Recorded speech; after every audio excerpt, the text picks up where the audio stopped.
బ్రిటన్లో మరో breaking news చూస్తున్నాం. ఆంధ్రప్రదేశ్ ప్రభుత్వం మద్యం విధానంలో కీలక మార్పులు చేసింది. బార్లపై విధిస్తున్నటువంటి అదనపు రిటైల్ ఎక్సైజ్ సుంకంను రద్దు చేస్తూ అదే సమయంలో కొన్ని రకాల మద్యం ధరలను పెంచుతూ రాష్ట్ర కేబినెట్ నిర్ణయం తీసుకుంది. ఈ మేరకు మంత్రి మండలి సమావేశంలో పలు ప్రతిపాదనలకు ఆమోదం తెలిపారు.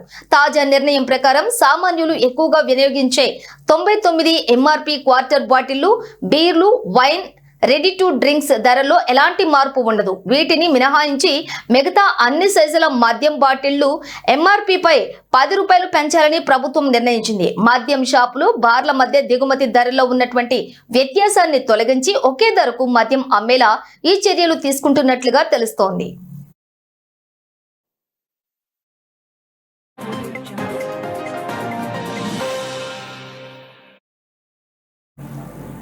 ఇక ఏఆర్ఈటీని రద్దు చేయడం వల్ల ప్రభుత్వానికి సుమారుగా 340 కోట్ల ఆదాయం నష్టం వాటిల్లుతుందని అంచనా. అయితే మద్యం ధరలను పెంచడం ద్వారా ఈ నష్టాన్ని భర్తీ చేయడంతో పాటు అదనపు ఆదాయం సమకూర్చుకోవాలని ప్రభుత్వం లక్ష్యంగా పెట్టుకుంది.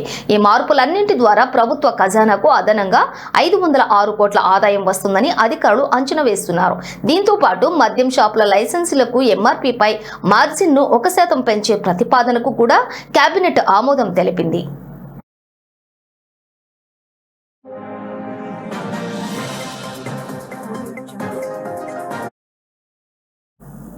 ఇక అలాగే మున్సిపల్ కార్పొరేషన్ల పరిధికి వెలుపల 5 కిలోమీటర్ల దూరంలో ఉన్నటువంటి 3 స్టార్ లేదా అంతకంటే ఎక్కువ స్థాయి హోటళ్లలో మైక్రో బ్రూవరీల ఏర్పాటుకు కూడా ప్రభుత్వం అనుమతి ఇచ్చింది.